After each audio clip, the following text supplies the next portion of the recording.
Hello, my name is Sully, and for my final project presentation, I'm going to be testing the differences between Roman concrete and modern concrete. Roman concrete, or opus cementicum, was a very significant aspect that evolved through most ancient Roman building and architectural construction. While most sources were lost through this development, sources from the 1st century BCE to the 1st century CE share very extensive details of concrete recipes and uses. Concrete was used as a mortar or bonding agent comprised of inert aggregate and cement or lime with water. This would then harden over time as well. And on the right, you can see a section view of the Flavian Amphitheater or Colosseum in Rome, which dates to around 70 to 80 CE. And you can see some of the initial concrete facing or initial concrete core that was given marble facing later on through its construction. When it comes to the chemistry of Roman concrete, it was usually composed of limestone or marble, so calcium carbonate, which was then burned to create carbon dioxide gas and quicklime. This quicklime was then slaked with water to make calcium hydroxide, and then mixed with 3 parts sand or gravel, which provided an aggregate for calcium carbonate crystal formation. Pozzolana, a volcanic ash dust, also was in the aggregate. This provided an extra strength and allowed the concrete to cure underwater. Vitruvius, a Roman architect and engineer in the 1st century BCE, says, once the mortar was slaked, mix 3 parts quarried sand to 1 of lime, or if river or marine sand is thrown in, 2 parts sand to 1 of lime. And if anyone adds a 3rd part of crushed and sifted burnt brick into the river or marine sand, the composition of the material will be better to use. Vitruvius also mentions, when talking about an ideal concrete mix for underwater harbor enclosures, to add 2 parts earth to 1 part lime. So some important ratios there for our early or 1st century BCE and 1st century CE Roman concrete. And as an extension of this, on the right side, you can see 2 images of the Pantheon in Rome, which was a building constructed from around 27 BCE to reconstruction in 128 CE, and it was constructed of a concrete core with upper levels of the dome in the bottom picture with an oculus circle or hole through the top of it. Higher levels as you went up bore lighter stones, so tufa and other volcanic stone materials, to better bear the weight and suspend that entire colossal mass of the upper part of the dome building. So that's how they were able to get that a very impressive feat of engineering done. As far as modern concrete goes, the chemistry of it, concrete's usually comprised of an aggregate, typically sand or gravel, and then this is bound with cement and water. The cement is usually Portland cement, which can be either burnt ground limestone and clay or shale, and this has 4 main chemical parts, so tricalcium silicate, dicalcium silicate, tricalcium aluminate, and tetracalcium aluminoferrite. And then when slaked with water, these anhydrous calcium silicates and other additives react with the water, dissolving in it. This then forms calcium silicate hydrate and calcium hydroxide. The hydrated cement elicits heat and bubbling, and then the cement could potentially crack during the cooling process. 2 important ratios for mixing modern concrete are water to cement ratio, where the less water you add makes the concrete stronger, and then the 3-part ratio, where you're adding cement to fine aggregate to coarse aggregate, where the less aggregate you add creates stronger concrete. Some primary ancient sources that talk about quicklime are Dioscorides and his pharmacology from around 40 to 90 CE. He provides a quicklime recipe, so where you would cover seashells in fire or place them in an oven all night. The next day, if they become very white, take them out. If not, heat them again until they become very white. Afterwards, having dipped them in cold water, cast them into a new pot, and having stopped it up carefully with cloth, leave them alone there for 1 night. In the morning, take the product out after the full treatment. This material is also made from flints or pebble stones that are burnt, and from common marble, which is preferred before all other materials, but all calx has a fiery, biting, and burning encrusting character. When talking about how important fire is as well, Pliny the Elder in his Natural History from around the 50s to 79 CE says, limestone roasted in a fire supplies the binding agent for the aggregate used for construction and concrete. As a quicklime alternative, I attempted to crush marble into a powder and then heated that to 2200 degrees Fahrenheit for 3 10-minute intervals with 2 10-minute cooling intervals in between. Pozzolana was a very key ingredient to Roman concrete. It is a volcanic ash named after Pozzuoli, an area near the Bay of Naples where it was first found and quarried. It has hydraulic properties that were probably attractive for cultures around the Mediterranean, such as Rome.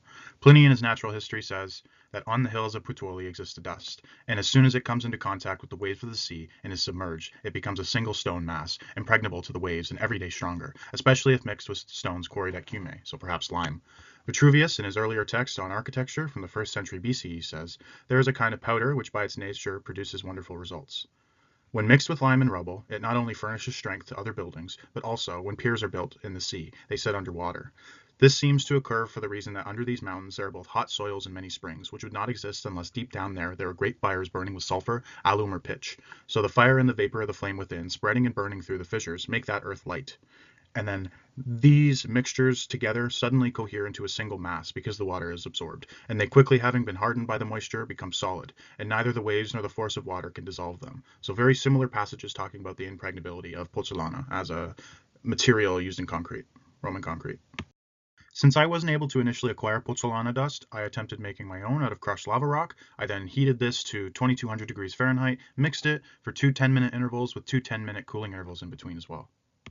So when it came to using the right sand for Roman concrete, Vitruvius in the 1st century BCE talked about using different kinds of quarry sands, where a coarse aggregate was more ideal, and also mentioned some of the required ratios for specific mortars that I've mentioned previously in the chemistry of Roman concrete.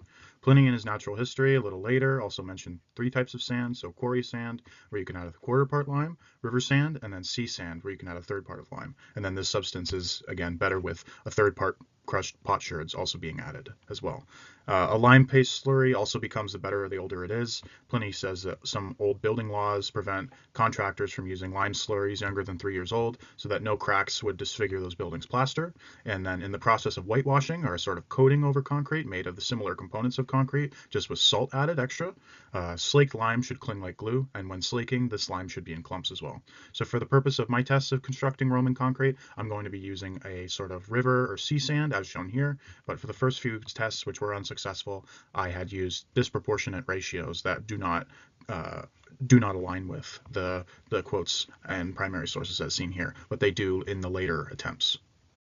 So in the first Roman concrete sample, which was unsuccessful, I'd used 1 part crushed marble powder, slaked with 2 parts water, and then to this I added 3 parts aggregate, so 1 part pea stone, 1 part lava rock powder, and 1 part sand. This sample did not cure well at all, and all of the aggregate materials just sifted to the bottom while the water remained at the top.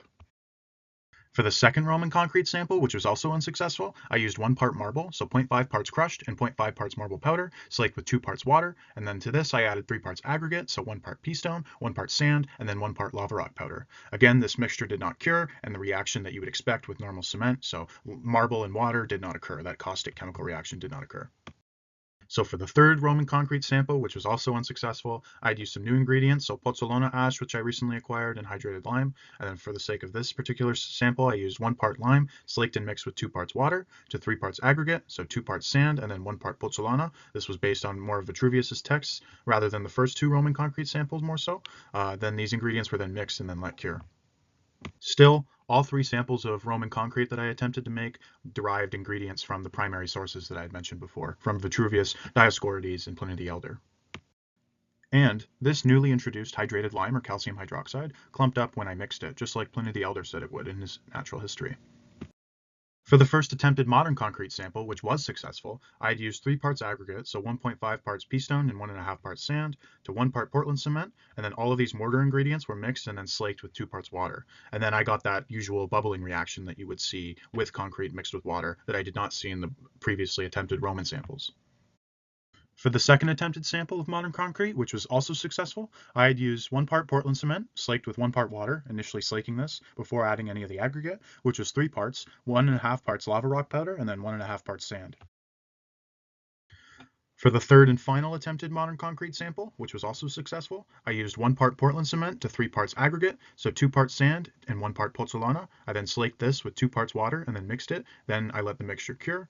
And so since all 3 modern concrete samples were successful and the 3 attempted Roman concrete samples were not, all following strength and hydration tests will proceed with the modern samples. This will still indicate some aggregate differences with pea stone, crushed and burnt lava rock, and pozzolana ash.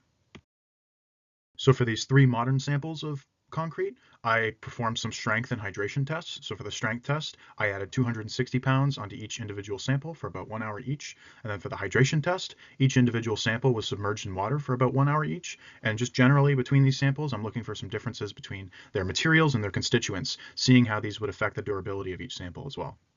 So, as results for these strength and hydration tests, sample 1, composed of pozzolana, sand, and Portland cement, immediately crumbled under 80 pounds, and it dissolved more than both samples within the 1-hour water test. This was much weaker than both other samples, and potentially because there was no pea stone aggregate, but I still think that it would have still crumbled and been as weak, if not slightly stronger, but still weaker than the other 2 samples. For sample 2, which was pea stone, crushed lava rock, sand, and Portland cement, it withstood 260 pounds for 1 hour and barely, if at all, dissolved. At the very least of all samples within the 1-hour water hydration tests. And then for sample 3, which was pea stone, sand, and Portland, this also withstood 260 pounds for 1 hour, with also some minor outer breakage, as seen with sample 2, but on a lesser level in sample 2, and also some more dissolving than sample 2 after the 1-hour hydration test. So, some conclusions about the unanticipated challenges overall from this final project. Roman concrete recipes with crushed marble, marble powder, and hydrated lime did not react with water as I would have expected, and thus they were all seemingly unsuccessful in their curing. But also, potentially too much water was added for some of the samples, perhaps impeding the curing and subsequent strength and hydration abilities of each of the samples. So, in general, the mortar ratios must be precise. Strength and hydration tests could have been given longer durations as well to retrieve more naturally indicative and perhaps reliable or valid results of each of these samples of modern concrete with different constituents. But still, overall, it was a very interesting investigation into trying to replicate the composition and function of Roman concrete, which was used for multiple building programs and purposes, and then also trying to compare that with very modern concrete samples, which happen to be the only ones that underwent strength and hydration tests of this durability.